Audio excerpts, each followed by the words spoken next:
여러분의 성실한 노후 준비. 만약 제가 오늘 그 노력이 오히려 당신의 황금 같은 노후를 망가뜨리는 독이 될 수도 있다고 말씀드린다면 믿으시겠습니까? 15년 동안 꼬박꼬박 부었던 자신의 연금을 단 한순간의 선택으로 포기해야만 했던 한 여성의 가슴 아픈 사연을 들려드릴 겁니다. 이것은 결코 남의 이야기가 아닙니다. 지금부터 말씀드릴 3가지 유형에 해당된다면 바로 당신의 이야기가 될 수 있습니다. 전업주부였던 오미숙 씨의 손은 평생의 살림살이로 조금은 거칠었습니다. 하지만 낡은 서랍장 위에 놓인 작은 통장을 볼 때면 마음만은 든든했죠. 50대 초반부터 월 10만 원 남짓한 돈을 국민연금 임의가입으로 부어온 지 어느덧 15년.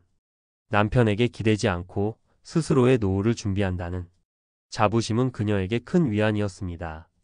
하지만 몇 년 전 든든한 버팀목이었던 남편이 갑작스럽게 세상을 떠나면서 그녀의 삶은 송두리째 흔들렸습니다.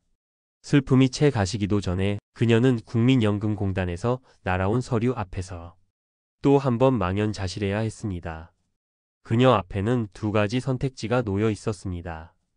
첫째, 본인이 15년간 부어온 노령연금 월 40만 원을 받는 것. 둘째, 남편이 남긴 유족연금 월 95만 원을 받는 것. 담당자는 미안한 목소리로 설명했습니다. 국민연금의 중복급여 조정 규정에 따라 둘 중 하나를 선택해야 한다고요. 물론 본인 연금 전액과 유족연금의 30%를 합쳐 약 68만 5천 원을 받는 방법도 있었지만 당장의 생활비가 막막했던 그녀에게는 월 95만 원의 유족연금을 선택하는 것 외에 다른 길은 보이지 않았습니다. 그렇게 그녀는 자신의 15년이 담긴 통장을 그 세월을 포기했습니다. 통장 잔고가 아닌 시간과 희망이 사라지는 기분이었습니다. 내 노후를 위해 부은 돈이 이렇게 한순간에 물거품이 될 수 있다는 걸 알았다면 그녀의 씁쓸한 독백은 지금도 많은 이들의 마음을 울리고 있습니다. 여러분이라면 오미숙 씨의 상황에서 어떤 선택을 하셨을 것 같습니까? 이번엔 은퇴 후 소박하지만 안정된 삶을 꿈꿨던 최경환 씨의 이야기입니다. 그는 직장에 다니는 아내의 건강보험 피부양자로 등록되어 있어 보험료 걱정은 덜었습니다. 여기에 그동안 임의가입과 개인연금을 통해 준비한 월 180만 원의 연금이 더해지자 드디어 진짜 노후가 시작되는구나 싶어 안심했습니다. 하지만 그 안도감은 오래가지 못했습니다. 어느 날 우편함에 꽂혀있던 흰색 대봉투 하나. 국민건강보험공단에서 온 그 봉투 안에는 피부양자 자격 상실 안내 라는 글자가 선명하게 찍혀 있었습니다. 그리고 함께 동봉된 고지서에는 매달 20만 원이 넘는 건강보험료가 찍혀 있었죠. 그는 자신의 눈을 의심했습니다. 이유를 알아보니 최근 강화된 기준 때문이었습니다.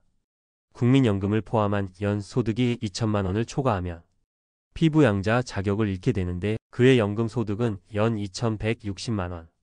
고작 160만 원 때문에 한 달에 20만 원이 넘는 돈을 평생 내야 할 처지가 된 겁니다.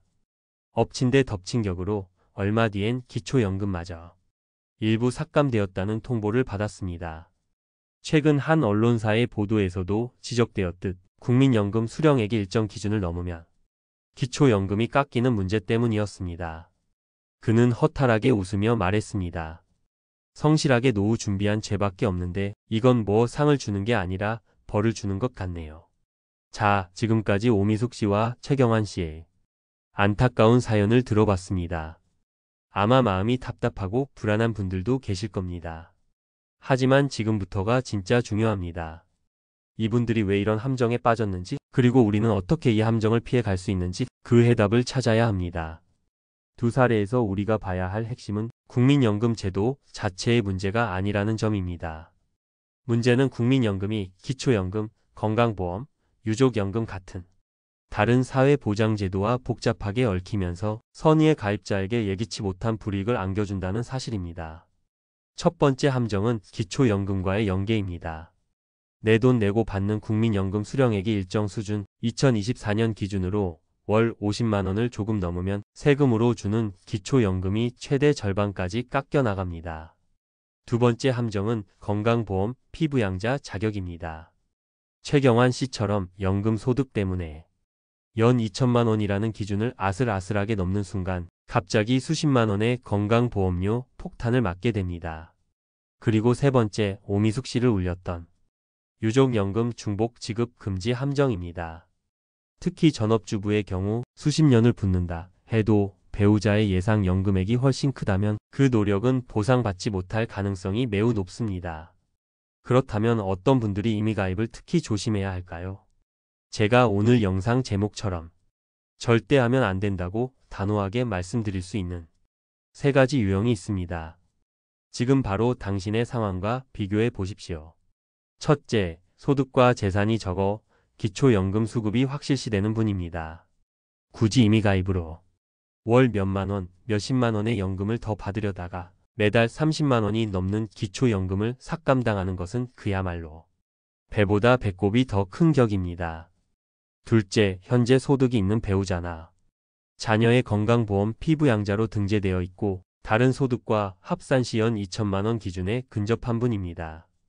연금 몇만 원 더 받으려다 월 수십만 원의 건강보험료를 내는 상황은 반드시 피해야 합니다.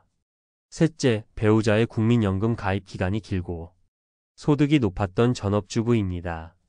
만약 남편의 예상 연금액이 본인이 받을 연금액보다 월등히 높다면 슬픈 일이지만 사별 시 유족연금을 선택할 확률이 거의 100%입니다.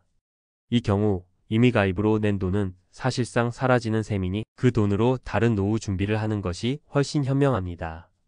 그렇다면 대안은 무엇일까요? 무작정 가입을 피하라는 말이 아닙니다. 막연한 불안감에 휩싸일 필요도 없습니다.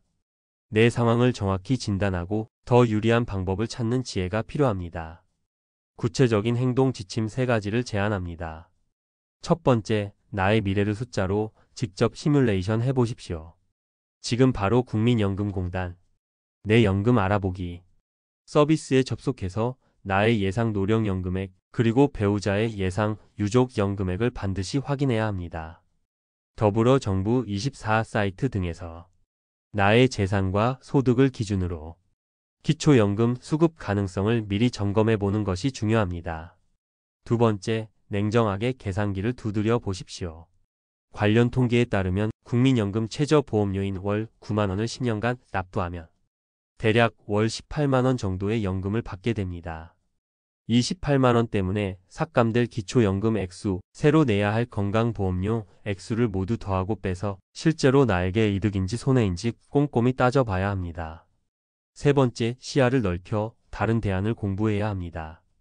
만약 이미 가입의 함정에 해당된다고 판단되면 그 돈으로 세액 공제 혜택이 있는 연금저축펀드나 IRP, 즉 개인형 퇴직연금 계좌를 활용하는 것을 적극적으로 검토해야 합니다.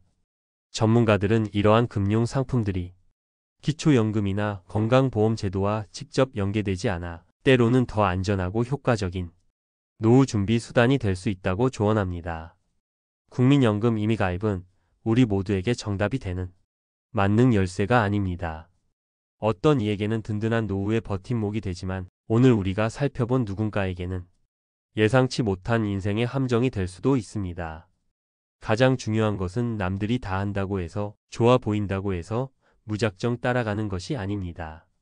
오늘의 이야기가 어쩌면 조금은 불편하고 불안하게 느껴지셨을 수도 있습니다. 하지만 진정한 노후 준비는 때로는 이렇게 불편한 진실을 마주하는 것에서부터 시작됩니다. 제대로 알고 똑똑하게 준비해서 나에게 가장 유리한 길을 선택하는 것. 그것이야말로 여러분의 소중한 노후를 지키는 가장 확실한 방법입니다. 오늘 이야기가 여러분의 노후 설계에 작은 등불이 되었기를 바랍니다. 내용이 도움이 되셨다면 구독과 좋아요를 통해 저희 채널을 응원해 주십시오. 비슷한 고민을 하고 계신 분이 있다면 댓글을 통해 여러분의 소중한 경험과 생각을 나눠주시길 부탁드립니다. 여러분의 은퇴 후 삶이 불안이 아닌 평안으로 가득하기를 진심으로 기원합니다. 감사합니다.